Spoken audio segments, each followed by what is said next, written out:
Chicos, ¿cómo están? Muy buenas tardes con cada uno de ustedes. ¿Cómo se encuentran? ¿Cómo se encuentran, chicos? Buenas tardes. A ver, Buenas tardes. ¿cómo Buenas están? tardes, Miss. Buenas tardes, Yuri, Tardes, Erika, Miss. tengo José. Hola, hola, Rudit, Buenas Buenas Johan. tardes, tardes, Luis. Miss. ¿Cómo Buenas tardes, están? Miss. Muy buenas Buenas tardes, tardes, chicos. Miss. Hola, hola. ¿Cómo están, chicos? ¿Cómo se encuentran el día de hoy? ¿Qué dicen esos Bien, ánimos? ¿Bien? ¿Tranquilo? ¿Todo en orden? todo en ¿Sí? orden, Miss, todo en orden. Ok, me alegra, chicos, que sea así, siempre con buena actitud, siempre viendo las cosas del lado positivo, porque eso influye mucho también en el proceso de aprendizaje, ¿no? Si nos encontramos por ahí un poquito decaídos, etcétera, eso también pues nos juega en contra, ¿no? Nosotros que estamos siempre buscando aprender. ¿Cómo están ahí aquellos que se están enlazando? Por ahí he estado leyendo que tengo hoy compañeros nuevos, también darles la bienvenida, chicos, mucho gusto con cada uno de ustedes también, para los que se están enlazando recién a esta clase de igual manera. Bien, chicos, vamos a empezar la sesión del día de hoy. Miren, sin antes primero anunciarles, ¿no? Esto ya ustedes lo deben de saber, sin embargo, lo reitero. Les hago la invitación, ¿no? Saben que el colegio está realizando un concurso de TikTok alusivo a fiestas patrias, ¿no?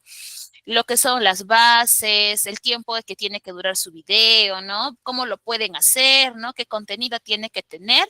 Ya lo pueden ir consultando con sus asesores, ¿no? Si es que aún no se los han informado, son o hay premios. Recuerden que es un concurso, entonces hay que participar, hay que poner nuestra parte, ¿no? Y por ahí, ¿qué tal? Tengo aquí al próximo ganador o ganadora, ¿no? Entonces, los premios son muy buenos, están muy interesantes, así que los animo a participar. ¿Listo? Información en cuanto a ello, lo repito, lo pueden consultar con sus asesores o con su asesor o asesora, ¿no? Del grado en este caso, para que les pueda dar las indicaciones, los lineamientos y puedan hacer su video.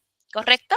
Bien, chicos, ahora sí, vamos a empezar. El día de hoy, bueno, haciendo una recapitulación tal vez de lo que hemos estado revisando, la semana anterior ya habíamos estado trabajando un poco con literatura, ¿no? Habíamos estado revisando la literatura clásica, ¿no? Que es una de las literaturas, o bueno, la literatura base en realidad, ¿no? La que sirvió de cimiento, la que sirvió de básicamente, pues, o marcó el inicio, ¿no? El auge que permitió que las demás literaturas se desarrollen hasta la actualidad, ¿no? Sería interesante poder ver, pues, ¿no? Esa literatura hasta la contemporánea, ¿no? Pero a veces ustedes saben que el tiempo es un poco ingrato y a su vez, pues, no son bastantes las corrientes que se han desarrollado, son muchas las literaturas y las características que cada una ha marcado. ¿Correcto? Entonces vamos a ver lo que el tiempo nos permita. Y el día de hoy vamos ya a tallar lo que es la literatura medieval. Ya eso es lo que vamos a ver el día de hoy. Ya entonces, para poder ir comparando también, ustedes ya se van a ir dando cuenta, a ver, ¿no? La literatura clásica era esto y la literatura medieval es esto, ¿no? Entonces, a ver, vamos a ver y ustedes mismos se van a dar cuenta tal vez al final de manera personal van a estar estableciendo diferencias, ¿no? Porque cada literatura es única, cada literatura tiene un aporte diferente, pero todas contribuyen a en este caso, que nosotros, las personas, ¿no? Siempre estamos en constante aprendizaje, ¿no? Nos muestran diferentes realidades también. Bien, chicos, como siempre les digo, si en el transcurso hay algún tipo de duda, consulta, algún aporte que quieran hacer, por favor siéntanse en la libertad de poder hacerlo. Pueden levantar la manito, ya, o pueden mandarlo al chat de la reunión. ¿Correcto? Si levantan las manos, ustedes saben que ahora nos marca, ¿no? Quién levantó la mano primero, segundo, tercero, y de esa manera y les voy dando el pase. ¿Correcto? Porque si vamos a hablar todos en determinado momento al mismo tiempo, no nos vamos a poder entender. ¿Listo? Entonces hay que tener en cuenta eso. Bien, chicos, vamos a empezar entonces. Para empezar la clase de hoy día, yo les pido que por favor observen lo que yo ahorita les estoy mostrando, ¿no? Vean las imágenes que hay ahí, a ver por ahí, no sé, ¿no? Observen las imágenes, los textos que tenemos, ¿listo? Analícenlo, observenlo, a ver qué observan, qué ven, qué detalles hay, ¿ya? Unos 30 segundos creo yo más que suficiente. ¿Ya? Observen todo lo que puedan observar. ¿Listo? Todo lo que puedan, tal vez hacerle un zoom ahí si están con el celular. puedan ampliar la pantalla, ¿no? Para que puedan ver a mayor detalle lo que hay en esas imágenes. Ahí tienen unos pequeños textos, ¿no? Al costado, también pueden verlo. ¿Listo? Lo vimos, lo analizamos, ¿no? A ver, profesora, qué es, qué hay, cómo es, de qué color son, a ver qué están haciendo. ¿Listo? Perfecto. Ya lo tenemos entonces. En base a esta imagen, les hago una primera pregunta, chicos. Sencillo, ¿ah? ¿A quiénes ustedes han podido observar en esa diapositiva anterior, chicos? A ver, Aileen. Oh, no, perdón, Aline, ¿no? Aline. Tengo a Aline ahí. A ver, Aline, ¿qué escuchamos? A un gigante, a un dragón y, y a un caballero. Ya, muy bien. Ya hemos visto esos tres personajes, vamos a decirlo así. Ujú. A un gigante, a un dragón y a un caballero. Gracias, Aline.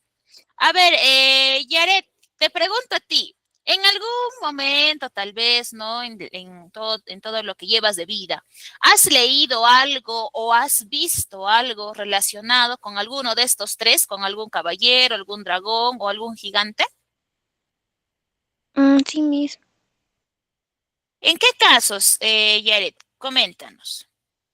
En un libro leí sobre un caballero. Un libro, ok, gracias, Yaret. Catherine, la misma pregunta, Catherine. ¿Alguna vez has leído o has visto algo relacionado a alguno de esos tres seres que han observado en la primera diapositiva?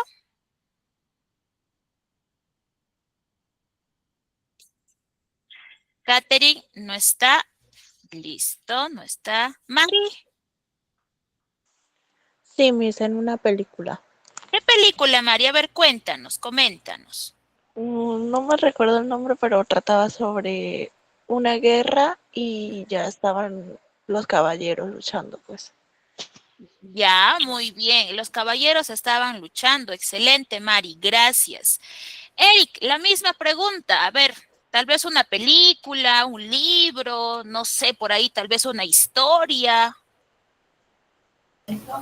Sí, justamente el caballero, vi en la historia o en el libro de los mosqueteros, los tres mosqueteros. Ya, muy bien, gracias. Ya, listo. Paulina, la misma pregunta, Paulina. Yo voy a hablar de la señorita, buenas tardes. Yo voy a decir del gigante. Ya, El gigante en aquellos tiempos sobre la Biblia, yo voy a decir, en aquellos tiempos cuando Josué, cuando querían ingresar fue a observar la tierra prometida de Canaán. Allí sus compañeros vieron a hombres gigantes. Entonces, eso me recuerdo. ya, muy bien, Paulina. Gracias. Ahí me has dado un datito que nos va a servir más adelante. Gracias, Paulina. Muchas gracias. Sonia, en tu caso.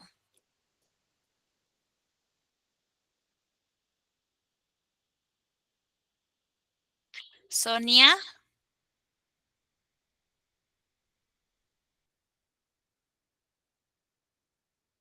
Me parece que has activado el audio, Sonia, pero no se te escucha. O en todo caso, a ver si lo puedes mandar al chat o tal vez poder modificar. Es un tema técnico probablemente. Ya, no te logro escuchar, hija.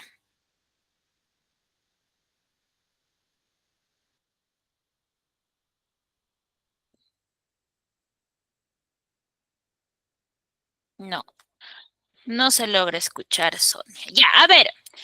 Ya que hablamos de dragones, de caballeros, de gigantes, Miriam, ¿a qué época te transportan cuando tú ves o escuchas hablar de gigantes, de caballeros, de dragones? Más o menos, a ver, ¿a qué época te puede transportar? ¿O no te transporta a ninguna época? A la Era Media, ¿Por qué, Miriam? ¿Por qué a esa edad o a esa época?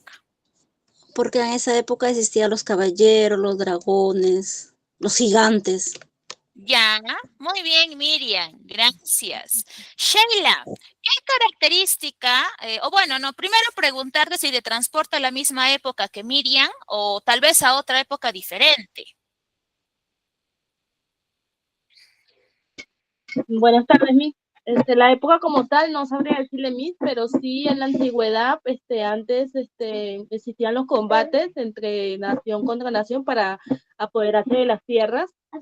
Entonces, en esos tiempos, los caballeros se vestían de herradura para que no fueran tan maltratados. Algo Ok, así. ya, muy bien, Sheila, gracias, gracias, Sheila. Diana, ¿tú crees que los gigantes, los dragones y los caballeros tienen algo en común? ¿Crees que estos se pueden vincular de alguna manera o crees que no tienen nada que ver uno con otro?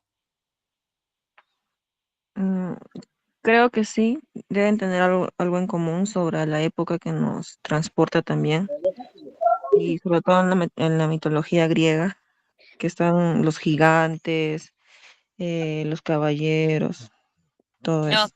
Ujú. Ujú. Gracias, Diana. Muy bien, chicos. Claro que sí, ¿no? Por ahí tal vez algunos se van a decir, profesora, sí hay una relación, ¿no? Como nos dice Diana, tal vez por la época, ¿no? Tal vez alguien de ustedes ha visto alguna película, ha visto alguna, o ha leído alguna obra, o algún, un pequeño texto, donde tal vez han visto involucrados, pues, a los caballeros con los gigantes, ¿no? O a los caballeros con los dragones, ¿no? Tal vez incluso hasta dibujitos, ¿no? Porque hay dibujos que de alguna forma u otra toman esa parte y la tratan de tal vez ejemplificar o mostrar dentro de su historia, ¿no? Profesora, por ejemplo, a ver, ¿qué dibujito, por ejemplo, he visto yo que utilizan mucho estos arquetipos de un caballero con un dragón? Uno bien fácil, ¿no? Bien, Nils. ¿Cuál la link? A ver. ¿Cómo entrenar a tu dragón? Ahí De está, Chimuelo. tenemos uno, está el chimuelo, ¿no? Tenemos otro, Shirk, ¿no? Cuando va a recuperar a Fiona a la torre, ¿no? Él va vestido de caballero y se enfrenta contra una dragona, ¿no? Entonces, miren, ve, esa influencia no solo se ha quedado marcada y encerrada dentro de una sola época, ¿no? Sino que miren, hasta en la actualidad se toma esas referencias para poder, en este caso, adaptarlo tal vez al contexto en el cual se está desarrollando y que se nos pueda transmitir el mensaje. Lógicamente, al hablar de caballeros, al hablar de dragones y al hablar de gigantes, cada uno le va a atribuir una cualidad. A ver, ¿no? Si yo les pregunto, a ver, ¿cómo es un caballero? Y me empezarán a decir, un caballero es esto, esto. ¿Y cómo es un gigante? Igualito, ¿no? Me empezarán a dar ciertas características que nosotros de manera personal vinculamos con estos seres, ¿no? ¿Por qué? Porque, bueno, pues hemos leído algo, hemos visto algo y a raíz de eso nos hemos quedado como que con un pensamiento, ¿no? De cómo es un caballero, cómo es un gigante y cómo es un dragón. ¿Correcto? Entonces, ustedes me dirán, profesor, hoy día que vamos a tener clases de biología o porque estamos hablando de dragones o vamos a tener clases de historia o porque estamos hablando de caballeros, ¿no? El día de hoy, chicos, nosotros, bueno, esto ha sido un calentamiento, ¿no? Para ir familiarizándonos un poquito. El día de hoy nosotros vamos a conocer la literatura medieval para que nosotros podamos saber sus características y también la importancia que tiene esta literatura, ¿no? Y cómo es que se ha desarrollado y cómo es que ese desarrollo hasta la actualidad sigue teniendo un impacto en las diferentes ciencias o diferentes artes, perdón, o diferentes, en este caso, aspectos que se van desarrollando, ¿no? Entonces, vamos a ver ahí, ¿no? ¿Cuánto ha trascendido? ¿Cómo ha sido esta época, no? Tal vez por ahí ustedes también tienen conocimiento y me van a ir dando opiniones, ¿no? Profesora, en esta época también fue así, ¿no? Y por ahí tal vez han leído algo, han estado leyendo tal vez ya su material. Bienvenido sea, ¿no? Tal vez, profesores, subrayado estas ideas importantes. Perfecto. ¿Listo? A ver, chicos, cuando nosotros hablamos de la literatura medieval, nos vamos a enfocar en la Edad Media. Recuerden que la literatura clásica se desarrolla en la Edad Antigua. ¿Listo? Son edades diferentes. Entonces, la Edad Media va a tener lugar a desarrollo con la caída del Imperio Romano. Entonces, este imperio cae y automáticamente empieza a tener un auge esta Edad Media y con ello, o en esa edad, se desarrolla la literatura medieval. Ahora, Esta literatura está muy marcada por la influencia de la Iglesia Católica, ¿ya? Y justamente esa influencia hace que esta Edad Media se divida en 3 estadios importantes, ¿correcto? En un principio se va a desarrollar lo que es la Alta Edad Media. Dentro de esta Alta Edad Media vamos a tener marcado el uso del latín. El latín es una lengua romance, ¿correcto? Ahora, dentro de esta Alta Edad Media va a haber un enfoque, ya que es básicamente el teocentrismo, ¿no? ¿Qué significa una visión teocentrista? ¿Alguien sabe por ahí qué significa teocentrismo? Tal vez por ahí alguna idea, alguna noción tienen ustedes de qué significa eso.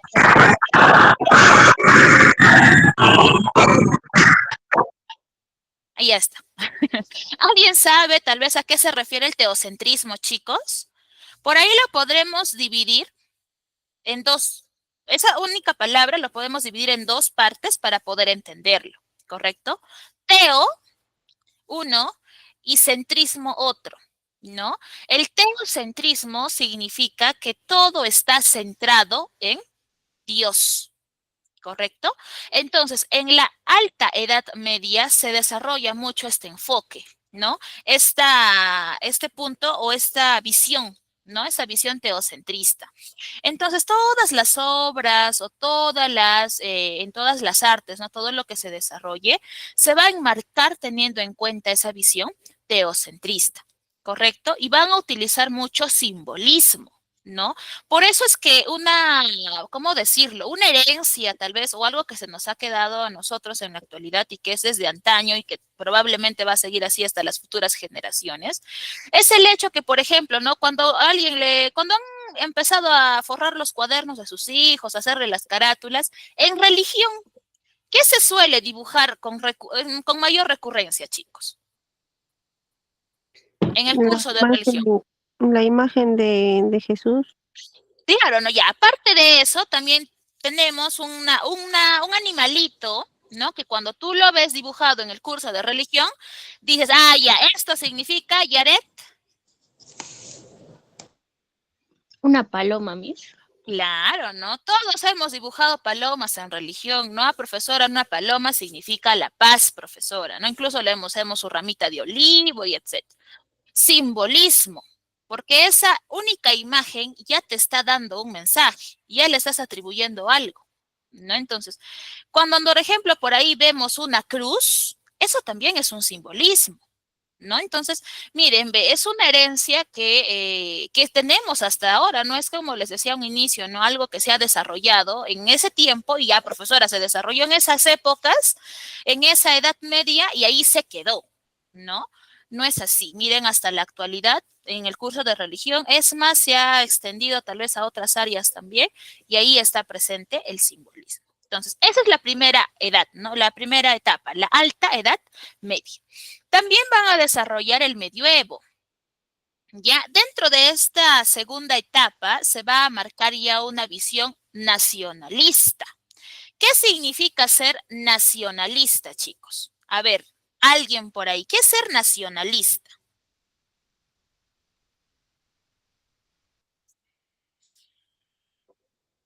¿Qué es ser nacionalista? ¿Qué es el nacionalismo, chicos?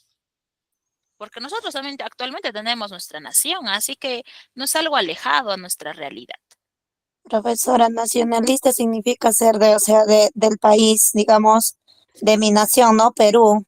Eso es ser nacionalista, del Estado. Uh-huh. El ser nacionalista está justamente relacionado con el amor pues a tu patria, ¿no? Si yo soy peruano, profesora, mi nación es esta y yo amo a mi nación, yo cuido a mi nación, yo protejo a mi nación. Entonces, en el medioevo se da el nacionalismo. Las obras que se desarrollan dentro de esta etapa están marcadas por la valoración justamente de la patria a través de sus héroes. ¿Listo? Ahora, dentro de este medioevo se van a desarrollar lenguas romances también. Entre ellos, pues lógicamente va a estar el español, va a estar el francés, por ejemplo. ¿Listo? Y se van a desarrollar los cantares de gesta, que básicamente son o están relacionados a recitales históricos, ¿no? Donde se cantaba a público abierto las hazañas que tenían pues los héroes en esa edad o no en esa etapa, ¿no? Pero todas estas hazañas estaban vinculadas a la lealtad a la patria, al cuidado de la patria, al amor a tu patria. ¿Listo? Y finalmente la tercera edad, que es básicamente la baja edad media o también conocida como el pre-renacimiento. Justamente esta última etapa es la que empieza a marcar empieza a hacer el camino para que se pueda desarrollar el Renacimiento, que es otra literatura u otra corriente que se desarrolla, ¿no? Es como una escalera, ¿no?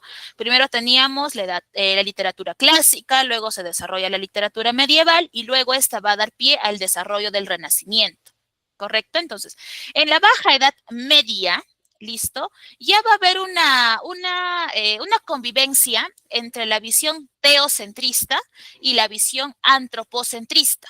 Profesora, ¿qué es el antropocentrismo? Ella está relacionada a la visión del ser humano, una visión humanista.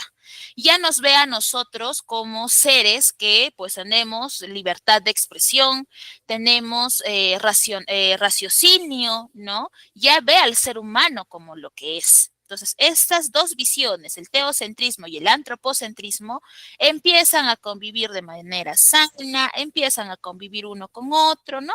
Se enmarca también dentro de la literatura y también las obras que se desarrollan manejan esas características. ¿Listo? Entonces, miren, ahí yo tengo un pequeño esquema, ¿no? De la Edad Media en general.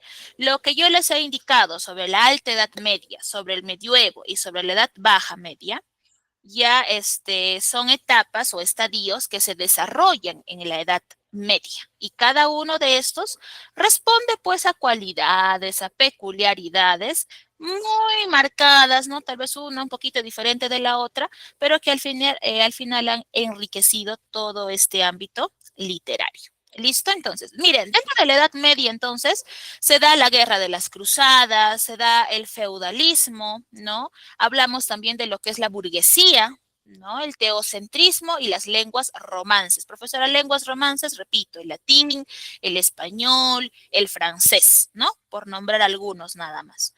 ¿Qué características tenemos en esta época?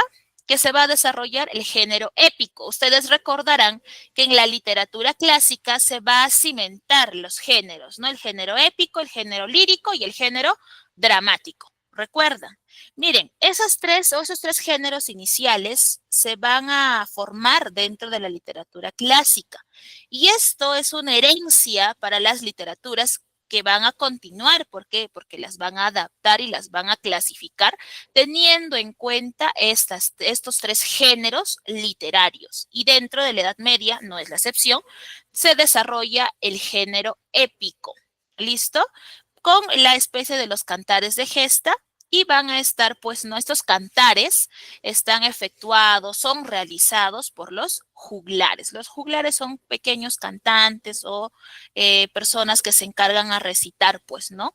Esas historias que el público escucha con atención para conocer qué es lo que han estado realizando esos héroes o los personajes que se involucran en los diferentes contextos, ¿correcto? Ahora, es importante también entender, miren, aquí les voy a mostrar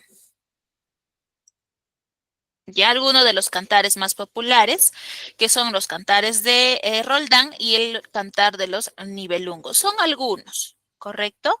Ahora, dentro de lo que son, en este caso, la Edad Media, hay una obra bastante conocida y que tal vez ustedes le han escuchado, que es La Divina Comedia.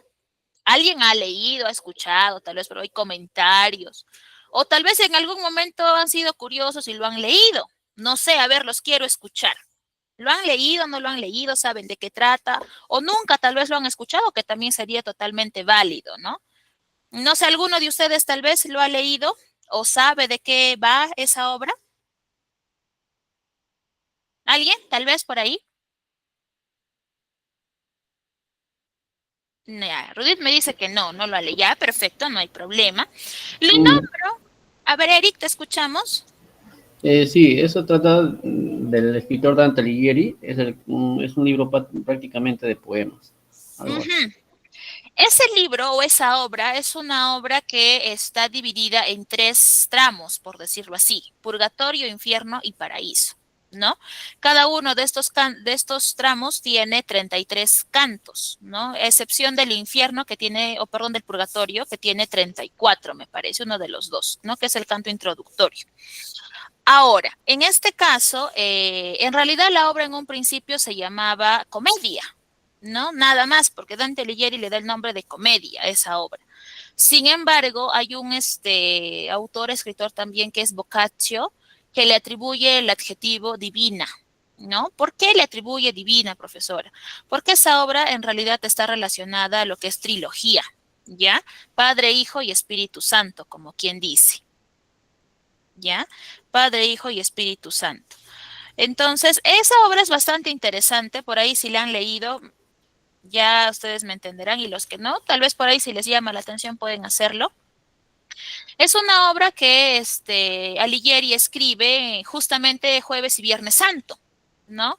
Y vamos a decir que es como una crítica disimulada a la religión, ¿no? Como les había mencionado, en este caso, esa edad estaba muy, ¿cómo decirlo? Estaba muy, muy fuerte la influencia de la Iglesia Católica, ¿no? Y por ahí justamente Paulina me hablaba, ¿no? De la Biblia, ¿no? Nos daba el ejemplo en las preguntas anteriores y nos dio un ejemplo bíblico, ¿no? Y miren, ahí está también la presencia de ello. Entonces hay que tener en cuenta eso. Entonces dentro de lo que es la Divina Comedia, ¿no? Como les decía, está dividido en infierno, purgatorio y paraíso. 34 cantos tiene el infierno, 33 el paraíso y 33 el purgatorio, ¿no? Hacen un total de 100. Entonces, dentro de esto, uno cuando va leyendo va encontrando, pues, ¿no? A ver qué pecados se castigan, cómo se castigan, a qué personajes Dante observa en el infierno, en el purgatorio, y dentro de esos múltiples personajes que él nombra, también pues nombra a personas eclesiásticas, ¿no? Entonces es una forma de poder mostrarnos, ¿no? Que la religión en esa época pues no era lo que aparentemente debería haber sido, ¿no? Entonces, una obra bastante interesante, la verdad. Pero el día de hoy nosotros no vamos a hablar de la Divina Comedia, vamos a hablar del Cantar del Mío Cid. No sé si alguno de ustedes ha leído esa obra o ha escuchado tal vez. Es una obra bastante popular, bastante conocida y que además les comento es una obra que no tiene autor, es anónimo, ¿no? Ahora, ¿por qué las obras en la mayoría de casos, ¿no? En esa época suelen estar como anónimos, así sin un autor, ¿no? Por ejemplo, ¿no? Allá lo escribió Eric Aliaga, lo escribió Yuri Ibargüen. No, ahí es anónimo. ¿Por qué motivo se hace eso? ¿Por qué la mayoría de las creaciones están bajo esa sombra, ¿no? De ser anónimo, de no tener un autor como tal? Porque justamente todas aquellas personas que en esos tiempos escribían algo fuera de lo que es la religión, eran castigados porque eran considerados herejes, ¿no? Y la Santa Inquisición, porque tal vez ese término sí lo han escuchado, era básicamente pues esa organización, ¿no? Que estaba encargada de poder dar castigo, de perseguir hasta lograr el cometido a aquellas personas que iban en contra de Dios, ¿no? De la visión teocentrista, ¿no? Entonces, esta época está marcada o está muy marcada por una neblina, ¿no? Porque no, las personas no podían tal vez ir un poco más allá porque estaban limitados por la Iglesia Católica, ¿no? Estaban, vamos a decirlo, sometidos, ¿no? A algo en particular que no les daba la oportunidad de poder observar y tal vez juzgar o criticar su sociedad, ¿no? O mostrarnos cómo era esa sociedad, porque eran pues castigados, ¿no? Sometidos como si por aquí alguien, profesora, yo escribo una obra en contra de la presidenta y la presidenta les manda a perseguir y toda aquella persona que intente hacer lo mismo va a saber lo que le va a pasar. Entonces, por eso era una forma también de represión cultural e intelectualmente hablando. ¿Listo? Entonces, hasta esta parte, antes de hablar del miocid, ¿alguien tiene alguna consulta tal vez o alguna duda por ahí? que tal vez le ha saltado, o algún comentario, no sé, ¿no? Tal vez han leído un poquito de la Edad Media, o no sé, ¿no? Algo que quieran añadir, o tal vez alguien de ustedes ha leído El Cantar del Mío Cid, o lo ha visto tal vez por ahí, porque ahora está muy de moda ver videos, ¿no? Buscar audiolibros. No sé, algún comentario o consulta tal vez que tengan hasta esta parte, chicos. ¿Dudas, preguntas, consultas tal vez? ¿Ninguna? Chicos, hablen, por favor. Hablen ahora o callen para siempre, ¿ah? Ojo.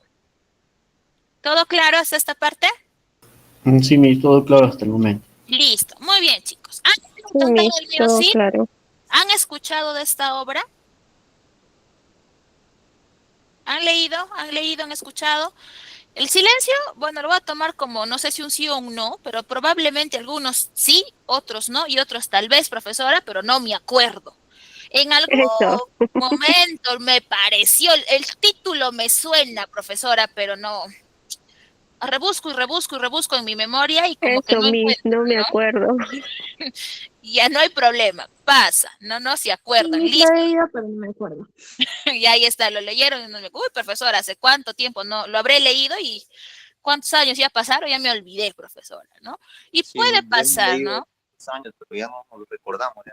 Ya, claro. Entonces aquí vamos a recordarlo, ¿no? Tal vez por ahí un poquito mientras les voy contando, van refrescando y van apareciendo los recuerdos y por ahí agregan un dato adicional que porque voy, hoy, lógicamente voy a hacer un resumen, ¿no? Porque si yo me pongo a contar toda la obra, cuando terminamos la clase, ¿no? Entonces, vamos a ir por partes y por ahí vamos agregando, ¿ya? Si por ahí se acuerdan. El Cantar del Mío Cid está dividido en tres partes, en tres fragmentos, ¿correcto? Que es el destierro del Cid, la boda de las hijas del Cid y la afrenta de Corpes. Esta obra en realidad es de carácter anónimo, ya no tiene un autor definido, ¿correcto? Pero hay un estudioso que se encarga de recopilarlo, vamos a decirlo así, ¿no? Para poder entregarnos esta obra que es Per Abad, ¿no? Él es el que trata de recolectarlo, ¿no? Para que se nos pueda dejar esta herencia como tal. Entonces, el Cantar del Mío Cid está compuesto, chicos, por 3.735 versos. Ya recuerden que esto es cantado, no es narrado. Ya, profesor, ¿y por qué las obras que compramos, si yo voy a una librería y lo compro, lo voy a encontrar como si fuese una historia así de canto a canto? Sencillo, porque cuando las obras, en este caso, son obras pues bastante populares y mundiales incluso, pasan en traducción, etcétera, todo ese ajetreo hace que pues la obra sufra modificaciones, ¿no? Y una de esas es justamente ese hecho de que si yo compro el Cantar del Mío Cid, lo voy a encontrar escrito de canto a canto, como si fuese un texto narrativo, ¿no? Pero en realidad era algo poético, ¿no? Porque es un verso. Bien, entonces, el Cantar del Mío Cid, chicos, básicamente se divide en esas tres partes que les menciono, ¿ya? ¿Qué personajes ustedes van a encontrar en el Cantar del Mío Cid? Lógicamente van a encontrar el personaje principal, que es Rodrigo Díaz de Vivar, o también conocido como el Cid, que es básicamente el protagonista, el héroe, y sobre el que gira toda la historia del Cantar del Mío Cid. ¿Correcto? También otro personaje importante es el rey Alfonso VI.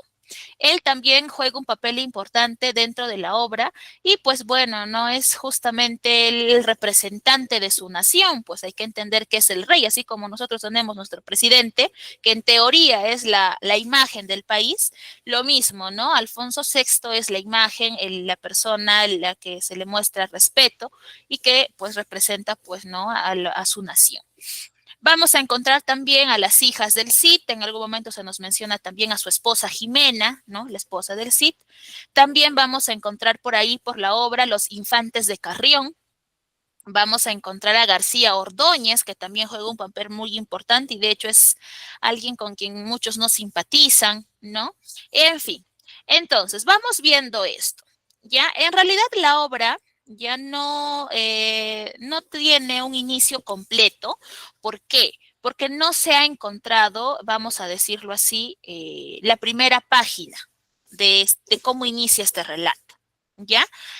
Entonces, desde donde se encuentra en adelante, se nos menciona, pues, ¿no? Que se empieza a partir o se empieza a conocer ya el destierro del Cid, ¿no? Que es básicamente la primera parte que tienen en la diapositiva.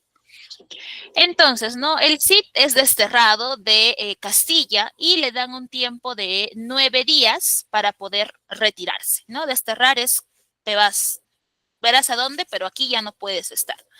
No, él cuenta con 9 días para que, bueno, pues pueda ordenar sus cosas, etcétera, y pueda retirarse de Castilla. Como muchos se enteran de esta decisión por parte del rey Alfonso VI, su primo decide acompañarlo y junto con él muchos hombres deciden irse junto con el Cid, ¿no? Entonces ustedes se preguntarán a qué se debe que el destierren al Cid, ¿no? El Cid es un guerrero, es un caballero, ya es un caballero. A ver, a ver, a ver. Ya está. El Cid es un caballero noble, leal, ¿no? Pero es desterrado, ¿por qué? Porque García Ordóñez le tiene envidia porque el Cid es el favorito del rey. Entonces trata de, en este caso, hacerlo quedar mal delante de él y lo logra y es por eso que el rey lo expulsa, lo destierra, ¿no? Bueno, entonces pasan estos 9 días, el Cid se despide de su esposa, se despide de sus hijas con la promesa de que pronto iba a regresar. Junto con él se van pues otro grupo de caballeros, entre ellos sus primos, bueno, su primo y otros más, y ellos acampan en este caso en Burgos, ¿no? Llegan, pero absolutamente nadie quiere hospedarlos, nadie les quiere brindar ayuda.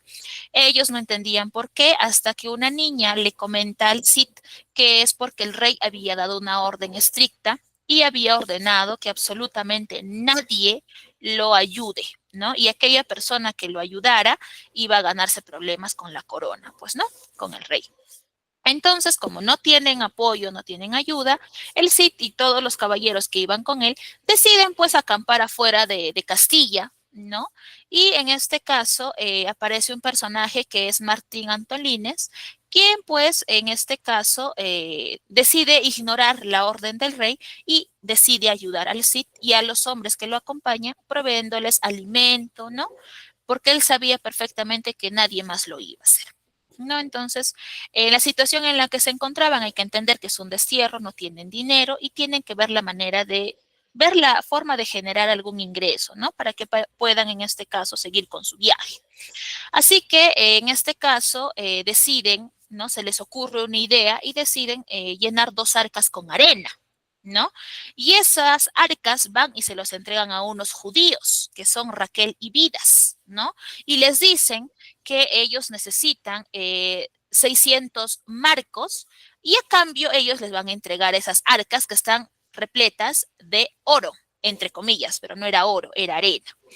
Profesora, se iban a dar cuenta. En realidad, el Cid era una persona bastante hábil y les dijo que él necesitaba que le presten los 600 marcos durante un año, ¿no? Para que él se los pueda devolver.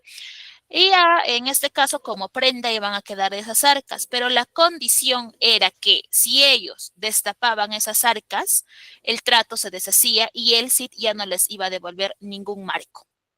¿No? Entonces era un trato, un acuerdo entre caballeros, ¿no? Entre el Cid y estos judíos, lógicamente, aceptaron, ¿no? Le entregaron los 600 marcos y de esta manera el Cid ya ahora sí pone en marcha su destierro y ahora sí definitivamente se va, junto pues, ¿no? Con sus hombres para poder, pues, ¿no? Ver la manera de recuperar su honra, ¿no? Para que vuelva a ganarse la gracia del rey y pueda regresar a Castilla. Entonces, una noche, justo antes de que emprendan el viaje, se le aparece entre sueños el arcángel San Gabriel y le comenta y le dice, ¿no? Que él no se preocupe, que Dios está con él y que lo está cuidando. Él despierta, en este caso, con mayor esperanza, por decirlo así, y les comenta a sus caballeros, a sus hombres, que iban a dormir por las mañanas y que iban a avanzar por las noches, ¿no? Ese era el trato que ellos tenían para que de esa manera nadie pueda notar su presencia, ¿no? Los reinos vecinos, por decirlo así, para que no los descubran. Como el Cid tenía que ganarse la gracia nuevamente del rey, decide combatir, decide ganar nuevos territorios, ¿no? Y entre ellos atacan a Castejón, ¿no? Con unos 200 hombres más o menos, ¿no? Y conquistan, en este caso, ganan, Y el botín que ganan de este enfrentamiento, el Cid lo divide de manera equitativa, pero también toma una parte y se lo manda al rey, ¿no? Porque él dice que las victorias que él tiene es en nombre del rey. Entonces toma una parte y lo manda. Entonces, eso también lo hace con la intención de que el rey no piense que él pues está siendo un bribón, no alguien que está actuando de mala fe, ¿no? Sino que él se dé cuenta que si él está combatiendo y conquistando es en nombre de él y también es para él. Bueno, pues no, eso se vuelve su rutina, ¿no? Empiezan en este caso, a combatir, empiezan a conquistar varios pueblos, varios terrenos, y poco a poco se va ganando una fama, ¿no? De que era un caballero, que ganaba, un victorioso, ¿no? Que siempre era o salía campeón de todas las encuentros que tenía, ¿no? En cuanto a guerras o en cuanto a enfrentamientos. Y en todos estos siempre tomaba una parte del botín y se lo enviaba al rey. Siempre, ¿no? Entonces, el Cid toma también Alcócer, ¿no? Y del botín que consigue al conquistar este lugar, le envía un regalo, pues, ¿no? Nuevamente a su rey, Alfonso VI, y pues van, se lo entregan, ¿no? Y con este último regalo, el Cid consigue que el rey lo perdone, ¿no? Y en este caso, al perdonarlo, le da nuevamente su venia, ¿no? Y le permite o le da carta abierta, quita la orden de que aquel que ayudaba al Cid era enemigo de la corona y ahora sí les da la invitación de que si lo quieren apoyar y unirse al Cid, que lo hagan, que tienen permiso y que no va a haber ningún tipo de problema. ¿Listo?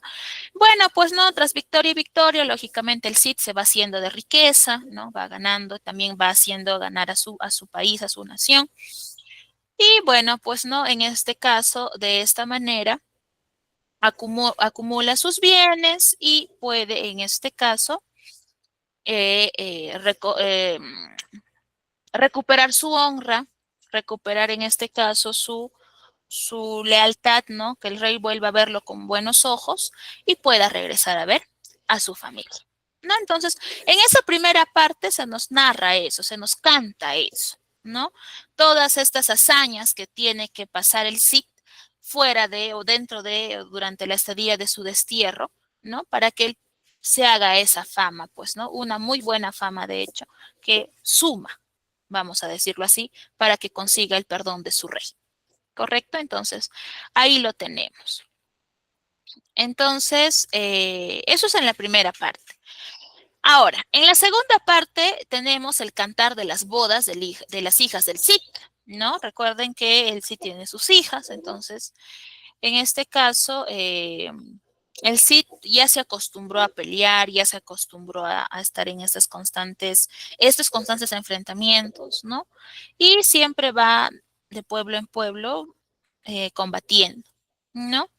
Bueno, entonces, el Cid en menos de 3 años había alcanzado gran riqueza, grandes bienes, ¿no? Y ahora está presto para que pueda casar a sus hijas, ¿no?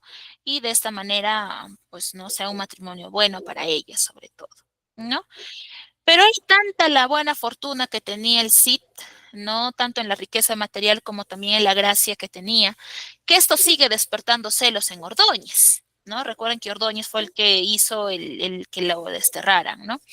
Así que cuando él ve, ¿no? Y se da cuenta que el Cid está recuperando, ¿no? La gracia del rey, que ya puede volver, se llena más de celos y decide, en este caso, enviar a sus sobrinos, que son los infantes de Carrión, para que sean ellos quienes se casen con las hijas del Cid, ¿no? Entonces, pasa esto, ¿no? El Ordóñez trama todo esto en conjunto con sus sobrinos, ¿no? Para que puedan conseguir lo que ellos quieren. Y bueno, pues no, en este caso, Elvira y Sol, que son las hijas del Cid, conocen a estos infantes y bueno, pues no, Ordóñez consigue lo que quería y hace pues no de que estos infantes puedan contraer matrimonio con las hijas del Cid, ¿no?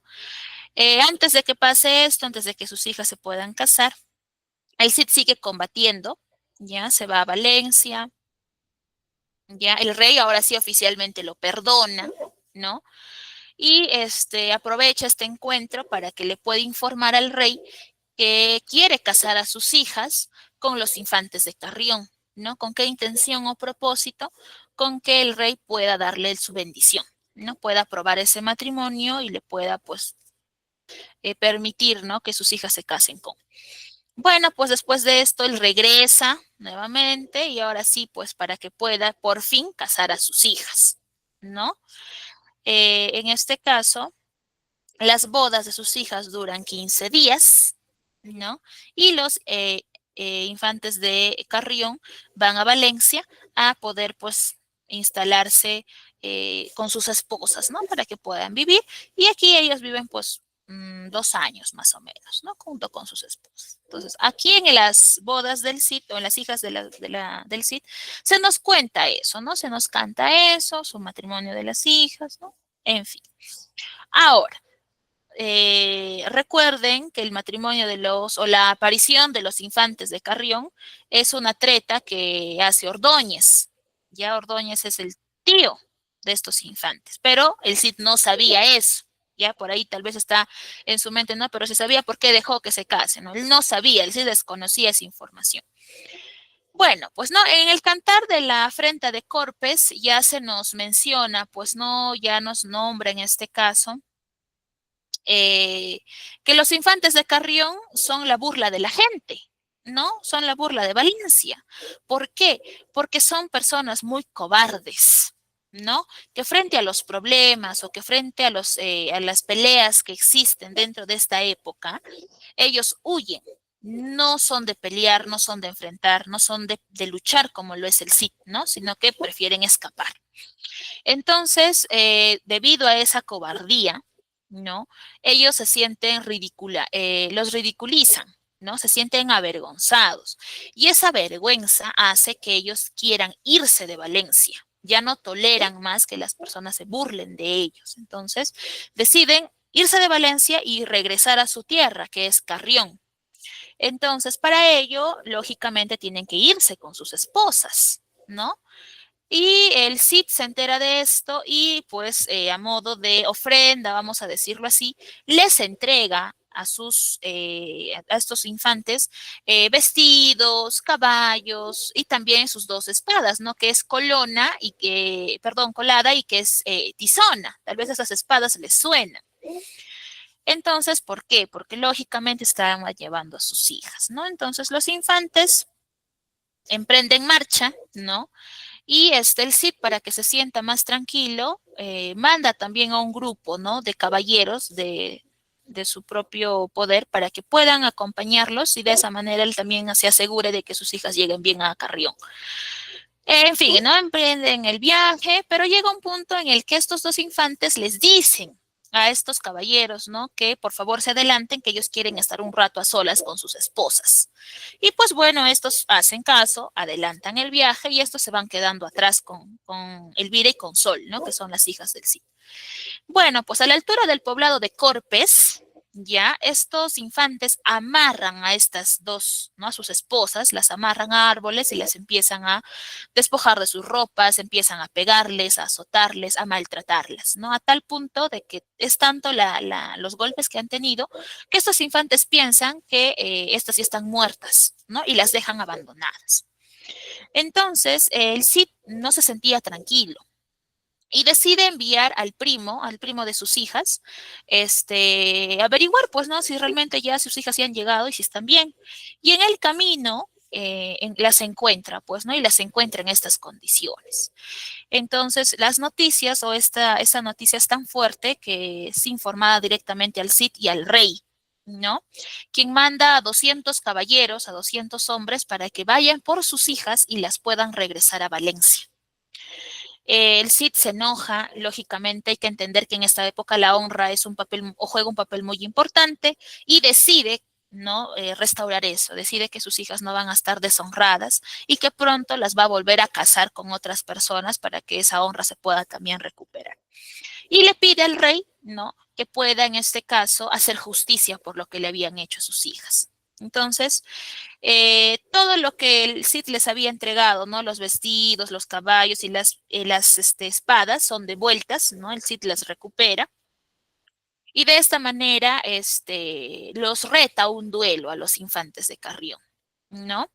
Este duelo se desarrolla en Carrión, en el lugar de estos infantes, ¿no? Muchas personas van, asisten a este duelo para poder ver, pues, ¿no? A ver en qué termina. Y lógicamente, el que sale ganando sigue siendo el Cid, ¿no? Los vence. Y de esta manera, pues, ¿no? El Cid recupera la honra de sus hijas y las vuelve a casar, pero ahora con los príncipes de Navarra y de Aragón, ¿no? Y este matrimonio hace que el Cid pues forme ya parte de lo que es la familia real, ¿no? Se vuelve una persona, un pariente cercano a los reyes de España y de esta manera termina esta obra, ¿no? Y ustedes ahí en la diapositiva también tienen, pues, ¿no? Datos importantes, ahí lo tienen, ¿no? El tema de las espadas y lo demás. Entonces, de esta manera, ¿no? Se nos marca mucho ello, ¿no? Vemos entonces qué características se desarrollan en esta obra. Para empezar, Menéndez Pidal, que es uno de los que ha estudiado estas obras, ¿no? Es el que hace esas divisiones. El relato en realidad es anónimo, pese a que ha habido pues, personas que lo han estudiado, ¿no? Tal vez que lo han tratado de reestructurar. En realidad, la obra es anónima. ¿Ya?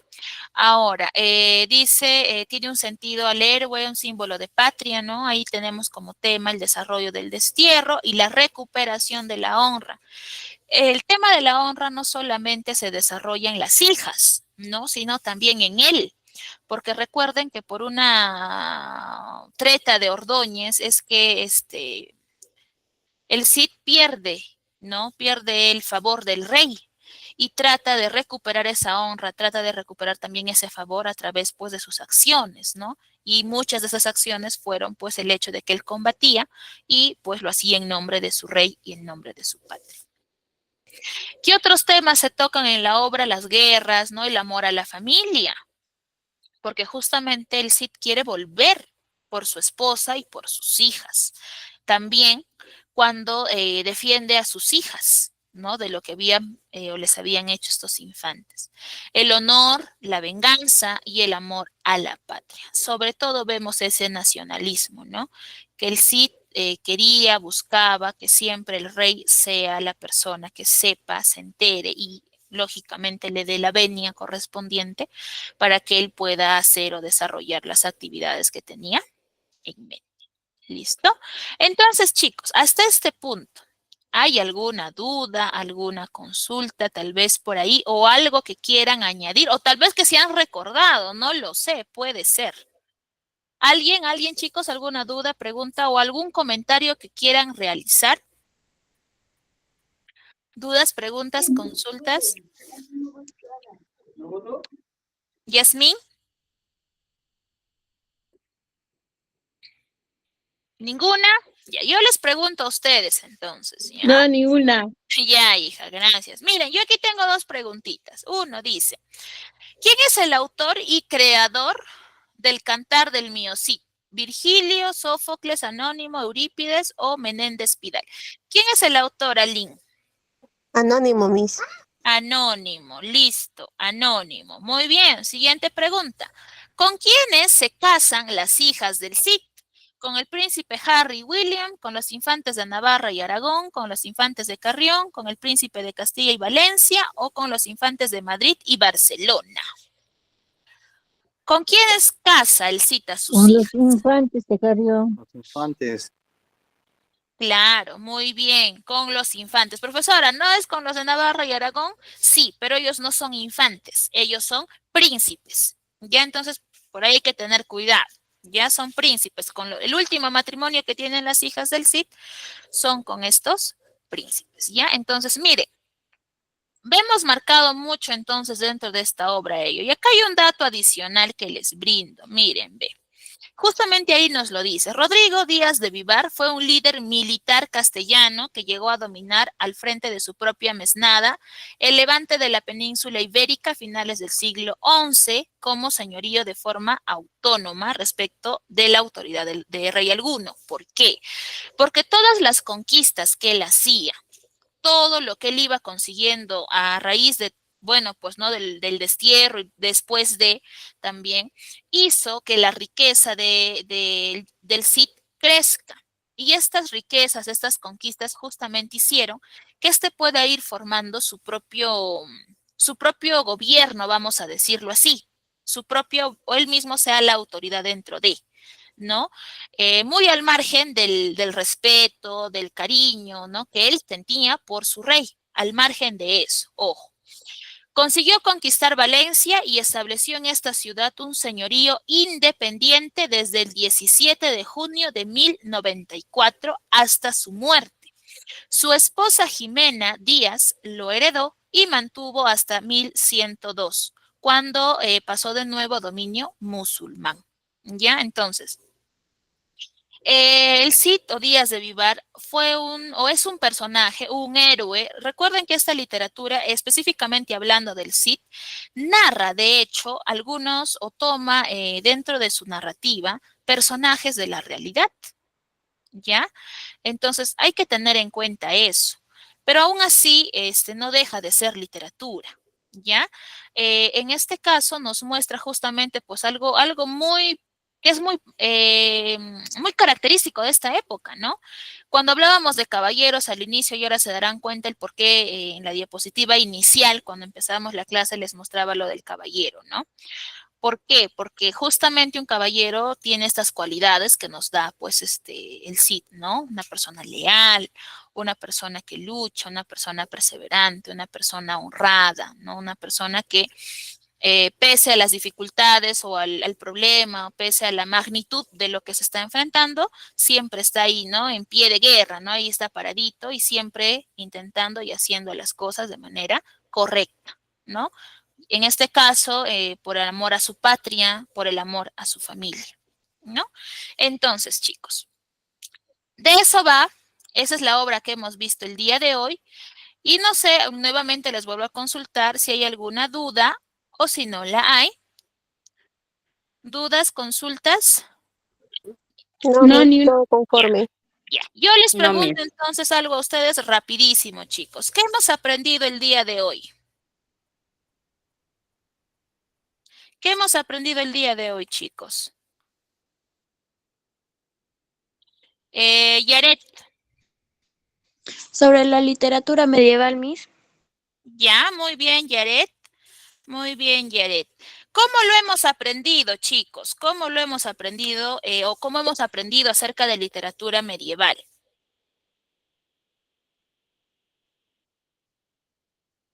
¿Cómo hemos aprendido de literatura medieval? A ver, Sheila. A través